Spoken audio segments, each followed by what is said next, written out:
teman-teman, salam satu frekuensi. Nah, teman-teman, dalam video ini kita akan membahas tentang apa itu reksadana indeks. Nah, indeks fund atau reksadana indeks adalah salah satu jenis reksadana yang banyak diperdagangkan di Indonesia. Nah, berdasarkan data produk reksadana publik yang diterbitkan di Indonesia, saat ini reksadana indeks yang diperdagangkan itu jumlahnya sekitar 48 jenis. Nah, reksadana ini atau reksadana indeks ini tentu berbeda dengan jenis reksadana yang sudah terlebih dahulu populer di Indonesia, seperti reksadana saham, reksadana pendapatan tetap, reksadana campuran, ataupun reksadana pasar uang. Jadi sebenarnya apa itu reksadana indeks?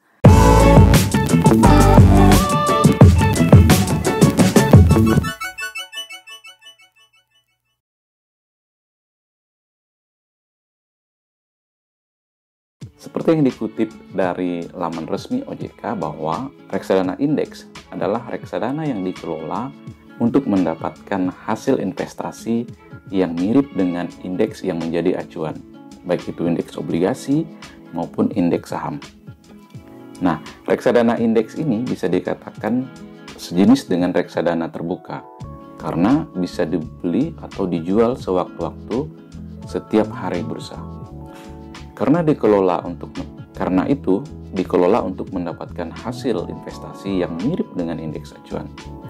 Maka komposisi reksadana ini umumnya mirip atau bahkan sama persis dengan indeks acuan.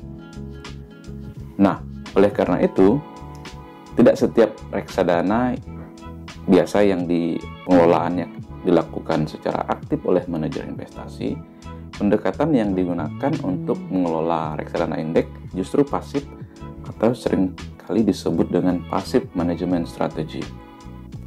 Nah, seperti dilansir dari toko Investopedia, bahwa reksadana indeks menawarkan pasar yang lebih luas serta ongkos operasional yang lebih rendah. Hal ini dikarenakan manajer investasi tidak perlu memerlukan analisis yang terlalu banyak untuk melakukan analisis perubahan dan perusahaan terhadap ketika mereka mengelola reksadana indeks ini. Nah, selain itu, manajer investasi pun tak perlu melakukan trading jual beli saham atau obligasi serta elemen lain dalam sebuah reksadana secara aktif. Jadi ketimbang melakukan trading, manajer investasi bakal membuat portofolio yang menyerupai indeks dan kinerja reksadananya tersebut juga mirip sekali dengan indeks acuan.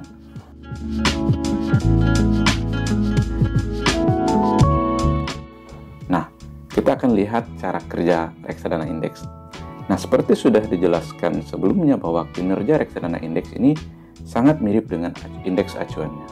Oleh karena itu, baik buruknya kinerja reksadana indeks sebenarnya bisa diukur atau seberapa besar hasilnya ini dari indeks acuannya. Nah, selain itu, kinerja reksadana indeks ini juga tak dapat diukur dari seberapa kecil risiko atau fluktuasi harga yang dialami.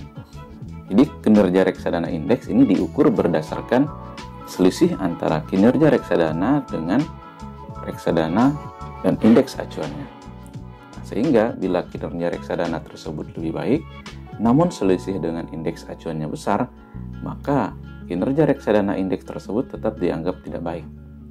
Selisih antara reksadana indeks akan menjadi atau yang disebut dengan tracking error. Nah, ketika selisih yang dihasilkan semakin kecil, maka manajer investasi yang mengelola reksadana indeks ini terbilang sukses. Jadi seandainya selisih yang dihasilkan adalah 0, maka itu akan jauh lebih bagus lagi.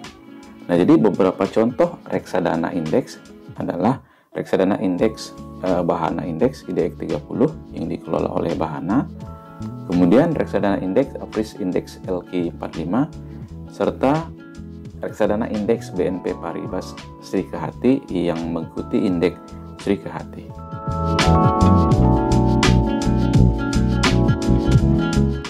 Nah, jadi teman-teman, itulah tadi beberapa jenis reksadana indeks khususnya yang saat ini diperdagangkan di pasar reksadana indeks Indonesia.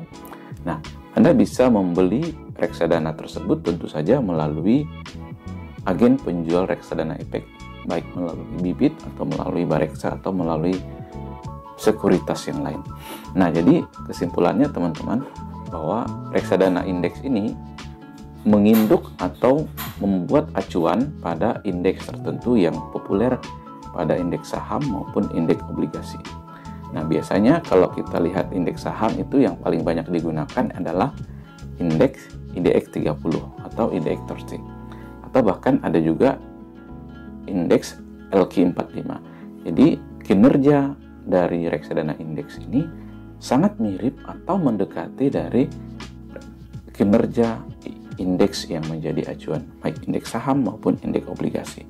Jadi kesimpulannya bahwa ketika kita berinvestasi di reksadana indeks, maka kinerjanya itu juga ditentukan oleh si indeks yang menjadi acuan, seperti yang sudah kita sebutkan di awal tadi. Jadi kita juga tidak perlu repot untuk melakukan analisis dari investasi reksadana ini. Bahkan kita bisa dengan leluasa untuk menambah investasi kita setiap hari atau bahkan setiap minggu. Nah, jadi teman-teman, demikian beberapa pembahasan tentang reksadana indeks. Mudah-mudahan Anda tercerahkan dengan pembahasan ini dan Anda dapat melakukan investasi yang lebih masuk akal pada reksadana indeks. Jadi teman-teman selalu berpikir, selalu analisis sebelum Anda melakukan investasi. Jangan sampai Anda terperangkap oleh investasi bodong. Oke teman-teman, jika Anda setuju dengan apa yang kami sampaikan di dalam video, silahkan tekan tombol like, dan kalau Anda ingin menyampaikan kesan atau komentar, silahkan di kolom komentar. Saya Daniel dan sampai bertemu pada video berikutnya.